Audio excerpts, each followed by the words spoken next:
Suck, squeeze, bang, blow. There's an order of firing in an engine, 4-stroke engine in that case.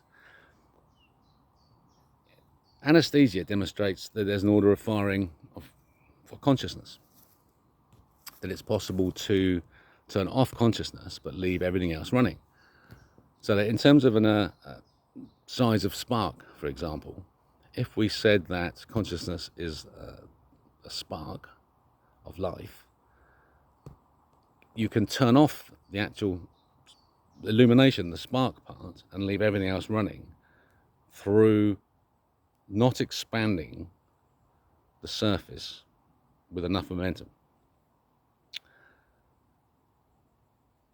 Here's the sphere of oxygen.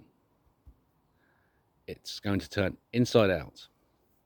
We're going to change the negative pressure in our pleural fluid by changing its surface tension by breathing in. And we've created a lung full of oxygen and has changed the surface tension of the pleural fluid. The surface of each of the oxygen molecules inside us is going to turn inside out. So it does a 720 twist. And the light that is inside the oxygen comes into our cells, the energy of the light. Force, the twisting force, is translated into our cells if we catch it properly. In normal conscious life, the turning around of the inside out of the surface is sufficient to fire the spark of consciousness so that we are aware. If you limit the momentum of the oxygen, it doesn't have sufficient momentum to get you to the final spark, but everything else works. So that by introducing heavier gases into our breath, the momentum of the oxygen is reduced sufficient that that final spark doesn't occur, but everything else keeps running. Proving something very important, that consciousness has a duration within each moment of time, and you can turn that off and back on again, indicating it's a receiver. So it's not a creator. The system just keeps running, ready to receive a signal. It needs to be expanding momentum. The momentum of the oxygen needs to be sufficient that the signal is received.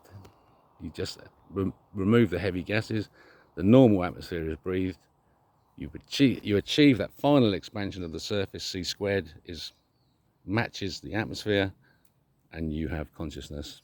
A duration of time is created, and you're aware of it. If you wanted to control a population, you could look at that duration of consciousness and say, oh, it still has a duration. Even within a moment, there's an instantaneous flash. That instantaneous flash still has a duration.